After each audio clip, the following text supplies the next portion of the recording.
স্বাধীন বাংলাদেশের ইতিহাসে রাষ্ট্রপতির পদটি কখনোই কেবল একটি সাংবিধানিক আসন ছিল না, বরং ৫ দশকেরও বেশি সময় ধরে এটি হয়ে উঠেছে রাজনৈতিক পালাবদল, অভ্যুত্থান, গণ আন্দোলন ও ক্ষমতার টানাপোড়েনের নীরব সাক্ষী।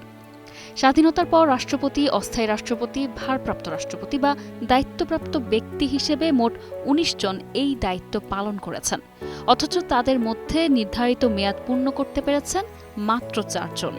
জনগণের প্রত্যক্ষ ভোটে নির্বাচিত কোনো রাষ্ট্রপতি শেষ পর্যন্ত তার মেয়াদ সম্পূর্ণ করতে পারেননি, বরং ২ জন রাষ্ট্রপতি দায়িত্বে থাকাকালীন হত্যাকাণ্ডের শিকার হয়েছেন। ১৯৭১ সালের মুক্তিযুদ্ধের উত্তাল সময়ে বঙ্গবন্ধু শেখ মুজিবুর রহমানকে রাষ্ট্রপতি এবং তার অনুপস্থিতিতে সৈয়দ নজরুল ইসলামকে অস্থায়ী রাষ্ট্রপতি করে গঠিত হয় স্বাধীন বাংলাদেশের প্রথম সরকার। স্বাধীনতার পর রাষ্ট্রপতি পদে আসেন বিচারপতি আবু সাইদ চৌধুরী। ১৯৭৫ সালে সংবিধান পরিবর্তনের মধ্য দিয়ে রাষ্ট্রপতি শাসিত ব্যবস্থা ফিরে এলে রাষ্ট্রপতি হন শেখ মুজিবুর রহমান, কিন্তু মাত্র কয়েক মাসের মধ্যেই ১৫ অগাস্ট সপরিবারে হত্যাকাণ্ডের শিকার হন তিনি। এরপর খন্দকার মোশতাক আহমেদ, বিচারপতি আবু সাদাত মোহাম্মদ সাইম ও জিয়াউর রহমান। পরপর বদলে যায় রাষ্ট্রপতির আসন। ১৯৭৭ সালে জিয়াউর রহমান রাষ্ট্রপতি হন এবং ১৯৮১ সালে চট্টগ্রামে একদল সেনা সদস্যের হাতে নিহত হন। এরপর আব্দুস সাত্তার রাষ্ট্রপতি হলেও ১৯৮২ সালের সামরিক অভ্যুত্থানে তাকে ক্ষমতাচ্যুত করে রাষ্ট্রপতির দায়িত্ব নেন এইচ.এম. এরশাদ। দীর্ঘ ৯ বছরের শাসন শেষে গণ অভ্যুত্থানের মুখে ১৯৯০ সালে এরশাদের পতন ঘটে। ১৯৯১ সালের সংসদীয় গণতন্ত্র পুনঃপ্রতিষ্ঠার পর রাষ্ট্রপতির নির্বাহী ক্ষমতা অনেকটাই সীমিত হয়ে আসে।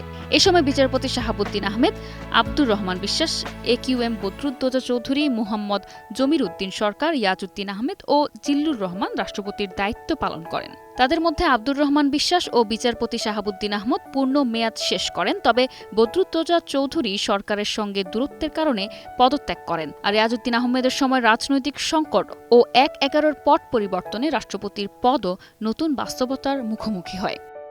এরপর রাষ্ট্রপতির ইতিহাসের সবচেয়ে দীর্ঘ অধ্যায় লিখেছেন মোহাম্মদ আব্দুল হামিদ। ২০১৩ সালে দায়িত্ব নেওয়ার পর টানা ২ মেয়াদে প্রায় ১০ বছর বঙ্গভবনে ছিলেন তিনি এবং স্বাভাবিকভাবে মেয়াদ শেষ করে বিদায় নেন। তার বিদায় ছিল ব্যতিক্রমী। রাষ্ট্রীয় আনুষ্ঠানিকতায় গার্ড অব অনার ও ফুলেল শুভেচ্ছায় বঙ্গভবন থেকে বিদায় দেওয়া হয় তাকে। বিপরীতে তার উত্তরসূরি মোহাম্মদ শাহাবুদ্দিন নির্ধারিত মেয়াদ শেষ হওয়ার আগেই পদত্যাগ করেন। অসুস্থতার কারণ দেখিয়ে তার পদত্যাগের পর সাংবিধানিক ধারাবাহিকতায় ভারপ্রাপ্ত রাষ্ট্রপতির দায়িত্ব নেন স্পিকার হাফিজ উদ্দিন আহমেদ। এই দীর্ঘ ইতিহাসের দিকে ফিরে তাকালেই স্পষ্ট হয়, স্বাধীন বাংলাদেশের রাষ্ট্রপতি পদ যেন দেশের রাজনৈতিক ইতিহাসেরই প্রতিচ্ছবি। কখনো রক্তাক্ত, কখনো অভ্যুত্থানে বিপর্যস্ত, কখনো গণ আন্দোলনে পরিবর্তিত, আবার কখনো শান্তিপূর্ণ সাংবিধানিক ধারায় এগিয়ে চলেছে এই পদ। ১৯৯১-এর পর রাষ্ট্রপতির ক্ষমতা সীমিত হলেও বঙ্গভবনকে ঘিরে রাজনৈতিক উত্তাপ পুরোপুরি নিভে যায়নি। নিশা আলম, ২১শে টেলিভিশন।